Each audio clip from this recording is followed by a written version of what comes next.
آدمی نے مجھے کہا, عامل نے مجھے کہا شام تک تیرے ساتھ کچھ ہو جائے گا. کہہ رہا میں ڈر رہا ہوں. میں نے کہا تو ڈر رہا ہے نا, اس وجہ سے ہو جائے گا. کہہ رہا پھر میں کیا کروں؟ میں نے کہا اس عامل کو فون کر, تیرے باپ میں جتنی طاقت اور تیرے پاس جتنے چڑیل بھوت جنات ہیں نا, شام 6 بجے بھیج دے, میں انتظار میں ہوں. وہ پھر بھی ڈر رہا تھا. کہہ رہے یار پھر تو ایسا نہ ہو ڈبل جن آ جائیں.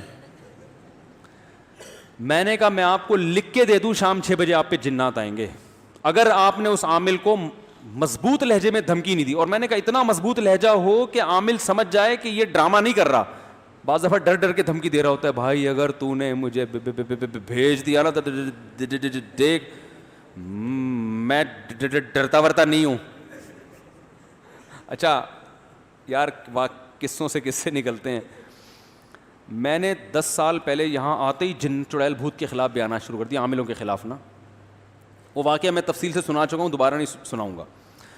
اب لوگ اس ڈیزائن میں اس قسم کے بیانات سننے کے عادی نہیں تھے. مجھے محلے کے بزرگوں نے کہا دیکھیں آپ عاملوں سے کھلی دشمنی لے رہے ہو, کھلے عام ان کو برا بلا کہہ رہے ہو, ایسا نہ ہو یہ جنات آ جائیں. میں نے کہا بھیجے نا, آئے نا, کہاں ہیں؟ تو اب باتیں میرے خلاف کہ بھائی یہ تو اچھا ہمارے مؤذن صاحب بیچارے نیک آدمی, وہ بھی ڈرنے لگے کہ یار مفتی صاحب کہیں مروا ہی نہ دیں ہم کو, کیونکہ گھر ہمارا ساتھ ساتھ ہے نا. ہم یار ڈنگ ابے بھیجو, ابے تعویذ دو, میں اپنی جیب میں رکھتا ہوں, لا دے تعویذ کر. میں یہ بتانے کے لیے لچڑ ہیں, کچھ بھی نہیں ان سے ہوتا, یہ صرف بے وقوفوں پہ ان کے زور چلتے ہیں. ایک دن کیا ہوا ہے, رات کے وقت دھماکے شروع ہو گئے نا عجیب قسم کے. پہلے جیسے نلکا نہیں کھل جاتا, حالانکہ نلکا کھولنے والا کوئی نہیں ہے, لیکن آواز آ رہی ہے نلکا کھل چکا ہے, پانی گر رہا ہے زور سے. کہاں سے گر رہا ہے آواز؟ ہم نیچے بیٹھ کے نیچے جھانک رہا ہوں, ادھر جھانک رہا ہوں. گھر والے بھی پریشان کہ یار یہ کیا مسئلہ ہے. رات ایسے چھت پہ ہمارے کچھ کمرہ ومرہ نہیں بنا ہوا تھا, تو میں پھر رات کو اکیلا چھت پہ گیا. میں نے دیکھا کہ یار یہ کیا ہے, یہاں پہ کوئی چیز نہیں ہے, لیکن اچانک اینٹ کے ہلنے کی آواز آئی. میرے سامنے نا کوئی اینٹ نہیں ہلی, جیسے کسی نے اینٹ کو زمین پہ دھکا دیا ہے. میں نے کہا بھائی یہ میں خود پریشانی ہو کیا رہا ہے. اچھا خیر ہم نے اگنور کیا, ہم نے کہا ہو رہا ہوگا ہر چیز, جو کچھ دنیا میں ہو رہا ہے ہماری سمجھ میں آ رہا ہے. تو ہم نے کہا یہ بھی ایک چیز ہے جو ہماری سمجھ میں نہیں آ رہی. میں نے یہ کہا تعویذ گنڈے نہیں لوں گا میں, جو بھی ہو. اچھا خیر پھر بار بار یہ شور دھماکے اور ڈھجوں ڈھجوں ایسے دھماکے عجیب کے, جیسے پتھر دیواروں پہ جا کے لگ رہے ہوتے ہیں نا, زور زور سے فائرنگ ہو رہی ہوتی ہے پتھروں کی, یا چھت پہ پتھر آ کے گر رہے ہوں, اس طرح کی آوازیں آ رہی ہیں لیکن پتھر رہی ہیں. میں نے 2:30-3 بجے مؤذن صاحب کو فون کیا. میں نے کہا آوازیں آ رہی ہیں؟ انہوں نے کہا بھرپور طریقے سے آ رہی ہیں آواز. کہنے کا یہ نلکا کھل رہا ہے, حالانکہ نلکا تو نہیں کھلا ہوا, لیکن ایسا لگ رہا ہے جیسے کھل گیا. تو پھر صبح 4-5 بجے یہ آوازیں بند. ہم نے کہا کچھ نہیں ہے کچھ نہیں ہے. اگلے دن پھر خاص ٹائم پہ یہ آوازیں شروع. روز گھر والوں کو میں نے بھیج دیا ان کے والدہ کے گھر. میں روزانہ اکیلا یہ چیزیں دیکھ رہا ہوں. میں نے کہا یار یہ ہو کیا رہا ہے. اچھا اب مؤذن صاحب نے مجھ سے سنا ہوا تھا کہ جو جن سے ڈرتا ہے نا, جنات اور زیادہ آتے ہیں. اب ان کا کام دیکھیں, نیچے آئے ٹینکی کے نیچے کھڑے ہو کر کہہ رہے ہیں بھائی ہم تم لوگوں سے ڈرتے نہیں ہیں, لیکن اللہ کا واسطہ یہاں سے, اللہ کا واسطہ یہاں سے چلے جاؤ. وہ جن بولے گا کہ ڈرتا نہیں ہے تو ہاتھ جوڑ جوڑ کے واسطے کیوں دے رہے ہیں. اب پورا اسٹائل تو مجھے یاد نہیں ہے, ہو سکتا ہے کچھ کمی بیشی اللہ معاف فرمائے, لیکن تقریباً یہی انداز. بھائی ہم تم سے ڈرتے نہیں ہیں لیکن چلے جاؤ. بھائی جب ڈرتے نہیں ہو تو ہم کیوں جائیں, بھگا کیوں رہے ہو ہم کو؟ جن بھی بولے گا نا.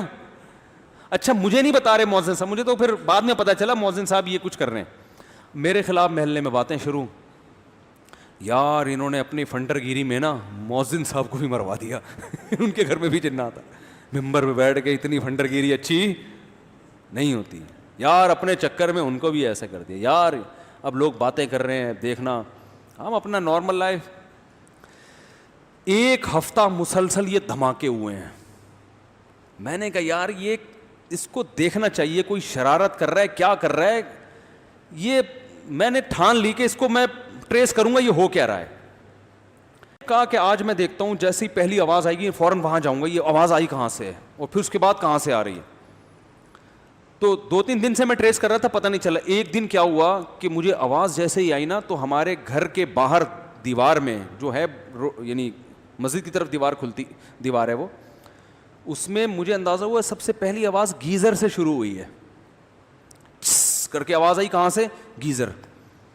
اس کے بعد دھماکے. بس میں نے کہا پکڑ لیا, حالانکہ مجھے نہیں پتا تھا یہ کیا ہو رہا ہے. میں نے کہا فالٹ کہاں ہے, کچھ نہ کچھ گیزر میں کوئی گڑبڑ ہوئی ہے جس کی وجہ سے یہ سب کچھ ہو رہا ہے, کیونکہ یہاں سے شروع. حالانکہ میں تو ماہر گیزریات نہیں ہوں, لیکن جب انسان جن چڑیل بھوت پہ نہیں ڈالنا, اس کی کوئی لاجک تلاش کرنی ہے, تو بھائی ہمیں تو جہاں سے سرا ملے گا ہم وہ سرا پکڑیں گے.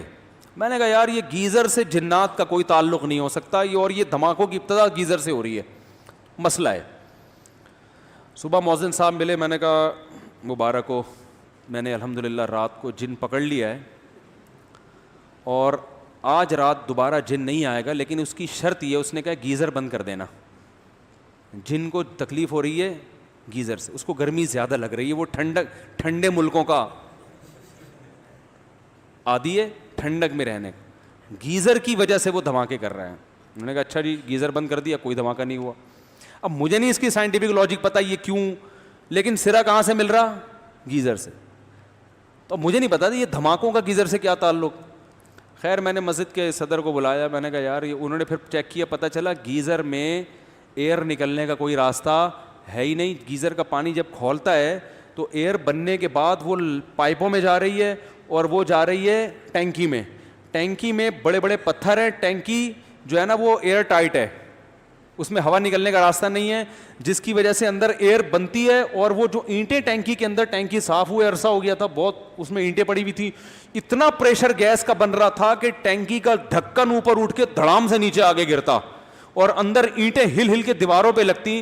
اب ہمارے اپنی 8ویں کلاس کی سائنس یاد آنا شروع ہو گئی کہ پانی جو ہے نا بہترین کنڈکٹر ہے, ساؤنڈ کے لیے بھی اور کرنٹ کے لیے بھی. وہ پرانے زمانے کی ایکویشن ہمیں یاد آ گئی. تو ہم نے کہا اس کا مطلب ہے اندر جو ساؤنڈ پیدا ہو رہا ہے وہ نلکوں کے ذریعے مؤذن صاحب کے کچن تک پہنچ رہا ہے. بھائی پانی اس ساؤنڈ کو پہنچا رہا ہے نا. بھائی سوئمنگ پول میں آپ بات کرو, اگلے کو بہت تیز سنائی دیتی ہے اگر وہ بھی اندر ہو پانی کے, ٹھیک ہے نا. تو یہاں سے وہاں, اور پتھر, وہ میں نے کہا بھائی, اور اتنے زور زور کے دھماکے, وہ تو شوگر ہے پھٹی نہیں ٹینکی. تو پھر وہ ایئر ویئر نکالی تو وہ دھماکے ختم ہو گئے. تو وہ یہ سنا رہا تھا کہ جب آپ عامل کو فون کریں نا, تو یہ لہجہ نہیں ہونا چاہیے جو ہمارے مؤذن صاحب کا, کہ میں تمہارے جنات سے ڈرتا نہیں ہوں, بھیجنا نہیں, بھیجنا نہیں, جنات ونات بھیجنا نہیں, تم نے 6 بجے کا وعدہ کیا ہے نا, بھیجنا نہیں, کیونکہ میں ڈرتا ورتا نہیں ہوں. اس سے سمجھ جائے گا کہ ڈر رہا ہے تبھی تو کہہ رہا ہے. تو میں نے کہا اس کو بولو عامل کو, اس نے بڑی سخت دھمکی لگا دی تھی کہ اس کو بولو تیرے باپ میں دم ہے نا. ابیوز لینگویج تو استعمال کرنی پڑتی ہے نا. اب یہ تھوڑی کہ آپ سے گزارش ہے کہ آپ یہ نہیں بھیجیے گا. میں نے کہا یہ زمان میں ان کو بولو بھائی تیرے پاس جتنے جنات ہیں, جو تو نے فلیتے پلیتے قبروں سے نکالے ہوئے ہیں, سارے استعمال کر کے 6 بجے بھیج, میں انتظار کر رہا ہوں. اور میں نے کہا ایک پارسل اپنی طرف سے کر دو, اور کیا میں نے جو 7 بجے تیرے لیے چڑیلوں کا انتظام کیا ہوا ہے نا وہ تو افورڈ نہیں کر سکتا. یہ لوگ ڈرتے ہیں جنات سے. میں نے کہا آپ نے تو کوئی چڑیل نہیں کہ وہ ڈر جائے گا اس سے. تو واقعی ایسا ہوا. یہ تو خیر چڑیلوں میں نے اپنی طرف سے لگا دیا. 6 بجے یہ ہوا, اس نے کہا مجھے کچھ بھی نہیں ہوا الحمدللہ. میں نے کہا اگر یہ دھمکی نہ لگاتے نا تو کچھ آپ کو ہو جانا. یہ نفسیاتی اثر ہوتا ہے نا انسان پہ, وہ جو چیز نہیں ہوتی نظر آنا شروع ہو جاتی ہے.